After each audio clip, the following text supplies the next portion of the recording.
it's Gav here at Fable. Need for Speed, what has happened to Need for Speed? It is literally the forgotten franchise. Need for Speed is a racing franchise that used to be pretty high profile and pretty big, and in recent years people have forgotten about it, and it shows in the amount of releases it's had and how successful it's been. Well, so basically Need for Speed started off on the PS1 days with some relatively average additions, but it wasn't until the PS2 days where it really started to hit its heights with the unveiling of Need for Speed Underground and Need for Speed Underground 2. Everyone loved this because it basically jumped into that whole Fast and Furious racing, street racing culture that was basically there from the late 90s to the mid 2000s. And basically Need for Speed Underground captured this perfectly in the game, and everyone loved it because of the customization options. If you got your car, the street racing, it created an experience of street racing on a game console like no other, and this is where Need for Speed got its name from. And then you fast forward to Need for Speed Most Wanted, which is an all-time classic. Need for Speed Most Wanted, like the Underground games, built on the success of customization to your cars, liveries, and you can have different stickers, stripes, decals, whatever. It was brilliant. But Need for Speed Most Wanted concentrated a lot on the cops chase, so the cop car chases and what have you. It did a lot of that. It focused on a lot of that, and basically it captured that escapism feel within a street racer and escaping from the cops and what have you. And not only that, but you had something called a blacklist, whereas basically you had different street racer kings that you've got to eliminate as you go throughout the game one by one to become the most wanted. Not only the most wanted street racer, but also the fact that you have most wanted from the cops. That's the whole idea why it's called most wanted. And you move up a blacklist and what have you.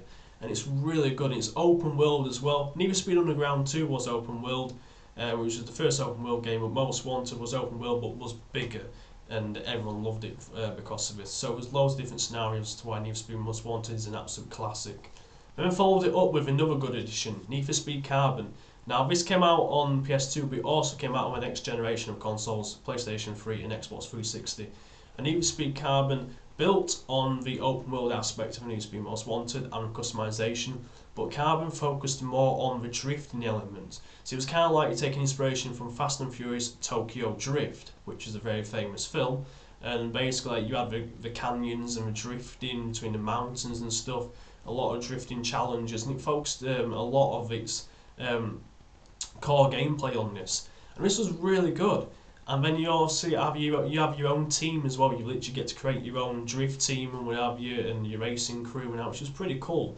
So this is a really good addition, and also it showcased the next generation console power with the improved graphics, smoother gameplay, etc. So this was good. And then you went on, and then it went kind of a bit downhill after this. You went on to Need for Speed Pro Street, which basically had its attempt at circuit racing, track racing, a bit similar to what Gran Turismo was like, and it disappointed. It was average. It tried to incorporate street racing into a circuit racing element, and it wasn't terrible, but it wasn't nowhere near as good as the Need for Speed that we all come to know and love, and it just dropped. It disappointed. And then after that came Need for Speed Undercover, and Undercover just felt like as though it was like a half-complete Most Wanted attempt. That's literally what Undercover was. It was like trying to go back to what Need for Speed was about, but Need for Speed has lost its momentum at this point, and yeah, it was a very, very average attempt. And then we went back into the circuit racing elements with Need for Speed Shift. And Need for Speed Shift was actually an improved version of Pro Street. It was pretty good, to be fair, Need for Speed Shift. It brought an arcade element to the circuit racing, which is a welcome addition, but at this point most people already, most racing gamers are more interested in the likes of Gran Turismo, Forza Motorsport, and the F1 games that have started to come out. Not only that, but the dirt games as well. So yeah, and then came out with Need for Speed The Run, which was very bizarre, and I don't think it never really captured anyone's excitement, and it was really weird. It was unique, and that's the only positive I can give it. Need for Speed The Run was basically based on the fact that you are basically travelling from coast to coast in the US, and it's one massive long race, and there's loads of different checkpoints and that, and you've got to be using different cars, etc., and what have you, while also incorporating like a GTA style element, cutscene footage, which was a bit odd for Need for Speed, a bit bizarre. It didn't really do very well. I mean, after that, they came out with another version of Need for Speed Shift 2 Unleashed, which is more of the same, really, so I'm not going to go into that. So at this point, after this, Need for Speed are kind of a bit like, wow, what are we actually going to do here? And then Need for Speed Hot Pursuit came out, and Hot Pursuit was brilliant. Open world, massive open world, probably the biggest open world Need for Speed game out of a lot. Loads of cars, a vast collection of cars you can use and what have you, and it focuses a lot on the cop car chase element, which is what a lot of fans love. So did really well with that.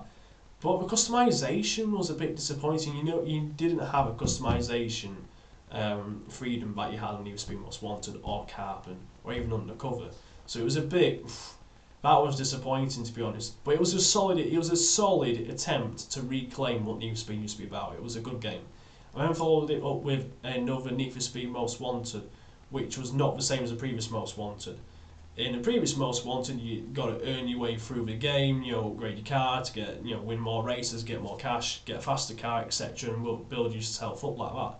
Need for Speed Most Wanted had a weird, the Need for Speed Most Wanted version within the 2010s had a really weird way of going about things. You could literally just find supercars within the open world, and that's yours then. There's no development or building up or upgrading your way through the game. It's like you literally find a Bugatti Veyron at the side of a random street, and you get it, boom, that's it, you've got it. You pretty much may as well not even bother reaching to the top of the game, so it just didn't really feel very rewarding at all.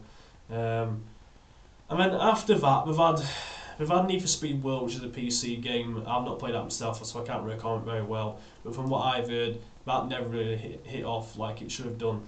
And then basically, it's had Need for Speed Rivals, and it's just had a lot of half complete Need for Speed games kind of throughout the years, and it's come to a point where it's not released a Need for Speed game for 2 years now, almost 3 years. So GTA 5 basically killed Need for Speed off, I think. Need for Speed was already starting just more or less on one leg. GTA 5 just wiped out the last remaining leg away, and basically what happened is that the customization in GTA 5 was better than what Need for Speed had at the time, so that's a major advantage. But number one, variety of cars you can get in Need for Speed. You've also got in GTA 5 plus more, because they're always adding new cars and what have you to the game each month and what have you. And it's just the customization element, the open world as well. GTA 5, as we know, is open world. Basically, GTA 5 appealed to a lot of people. See, it appealed to your shooters, because obviously there's a lot of shooting involved, a lot of guns and what have you in GTA, obviously. It appealed to a lot of racers, but in previous GTA games, you didn't really have a customization of a variety of vehicles that you had in Need for Speed, so that always fell behind Need for Speed. But now you come to a point where GTA 5 has got better customization, sadly, would you believe, for Need for Speed, and it's got more variety of cars than Need for Speed at the moment. And the fact that it's not even focused on racing and it's being Need for Speed just kind of sums up the decline of Need for Speed, really. So, yeah. I mean, it's still under EA's licensing. EA have plans to try and revitalise Need for Speed, but I personally think that the damage has already been done.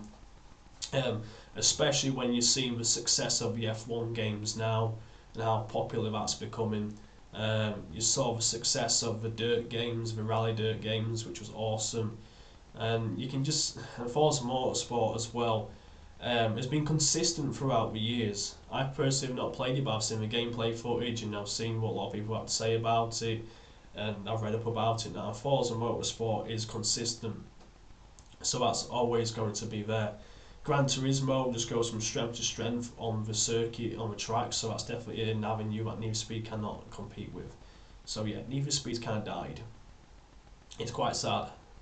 It's a childhood right there, but yeah.